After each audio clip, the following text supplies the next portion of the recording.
I thought Tuck was coming. That's what Blake Corum said in his post-game press conference yesterday. Michigan got a big win in rivalry game kind of setting. 29-7, Michigan absolutely rolled past Michigan State, and it never really felt like Michigan wasn't in control of the game. There was a point where they were down 7-3 in the first quarter, and maybe as a Michigan fan, you were like, I don't like to see that on the scoreboard. Get that off my scoreboard.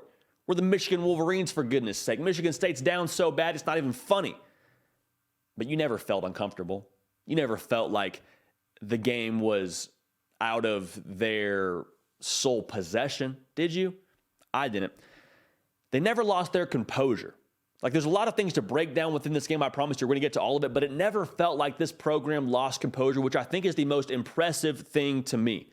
Because we've talked about it with this Michigan team. There's a lot of new pieces. Yes, they made a college football playoff appearance last year. Yes, they won the Big Ten last year. There are so many new ingredients, new quarterback, new coordinators, 8 new guys on defense. In a game like this, where emotions are turned up to 45 out of 10, you can understand why there would be a little bit of a, I don't want to say panic, but you could see the emotions impacting this game negatively if Michigan allowed them to. That was never the case. They were businesslike, they were methodical, and they showed up and played like they were the top dog in that game, and the scoreboard ended up proving so. I'm J.D. Pickell. This is The Hard Count. Subscribe to the channel if you haven't already. A lot of the Michigan Wolverine fans have already done so. So to those of you that have, we love you. Thank you. We're happy you're here. If you haven't yet, come join the party. We have a good time. I jumped into Michigan Spaces during halftime of this game. And at this point in the game felt like, again, it was leaning all Michigan. But you could still understand why there was some, not uneasiness. It was just like a little bit of a discontentment with how the game was going. Because Michigan State secondary, folks, they're bad. They're not good. You know that. I know that. They got some issues. They've had them since last year. And the sentiment within that spaces were Michigan fans saying, we got J.J. McCarthy. He is a really talented quarterback. We got to let him eat. We got to let him cook, right? Why are we not pushing the ball downfield more? They did it some in this game, but in the first half, they're saying, why were we not challenging more? And it was hysterical because actually a Michigan State fan was behind enemy lines and somehow got the mic in that spaces. And what he said, I think, was perfection. He just said, guys, you don't have to push the ball downfield against us. You don't have to. You're already pretty much getting what you want on the ground. And that was really the sentiment that I was looking at this game. If you have a basketball player who just can get a layup pretty much anytime he wants, like when he gets the ball established in the paint, it's a wrap. You don't need to take threes. Like, threes are awesome. They look good on a stat sheet. They're a phenomenal highlight tool. But how many of you know just consistency in the paint, that pays dividends. That's where you get your money. And Michigan got that yesterday. 276 yards on the ground. We've come to expect that from the Wolverines. 5.4 yards a carry. They imposed their will on Michigan State. And you saw them just continue to take that sledgehammer time and time again with Blake Corum, with Donovan Edwards. Didn't matter who it was. J.J. McCarthy made a lot of great plays with his feet last night off script. Showed you why he's a starting quarterback. This Michigan program, they're dominant in the paint. They're happy to get layups.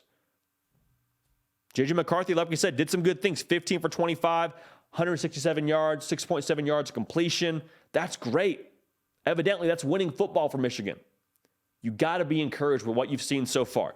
Now, the next question that you have as a Michigan fan is, okay, what happens, though, when we have to shoot threes? What happens when we have to start capitalizing on pushing the ball downfield? I think that's there. I've said it before. I'll say it again. I think you're building towards that as a Michigan fan. You didn't have to do it last night.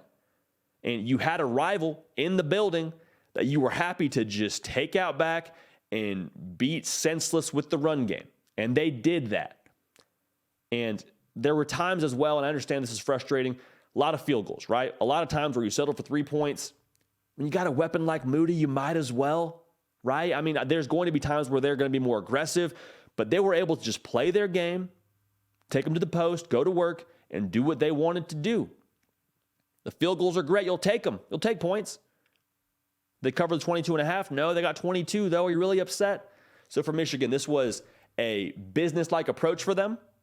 They wanted to dominate. They did dominate. I don't think there's anything that we saw last night from Michigan that would make us feel any more uneasy about them going forward. They were dominant against Michigan State, and they didn't give in to the game within the game. That says a lot about this Jim Harbaugh coach program and the culture.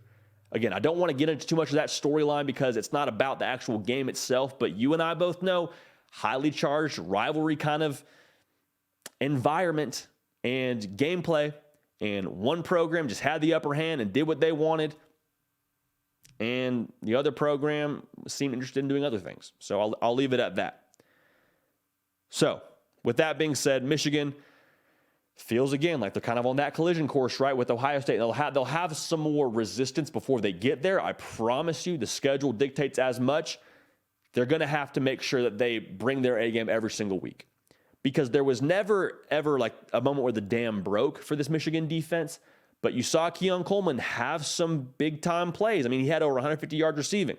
So it felt like maybe there was some leaks that you got to shore up, but you're never going to be disappointed with a 29-7 win over your rival. Paul Bunyan comes back to Ann Arbor. Everybody in the maize and blue feeling good about it this morning. I'm JD Piquel. This is the Hard Count. Nick Brake does the real heavy lifting. You can help drive this show by subscribing to the channel. We're live on Tuesday and we're live on Thursday. Come join the party, but we got content coming for you every single day. So lock in with us. We're going to have a real good time. Until then, we're going to keep the party rolling, and we will see y'all next time. Hey y'all, thanks so much for watching. Subscribe to the channel here to make sure you don't miss an episode of the Hard Count. Also be sure to check out other videos on the On3 YouTube channel.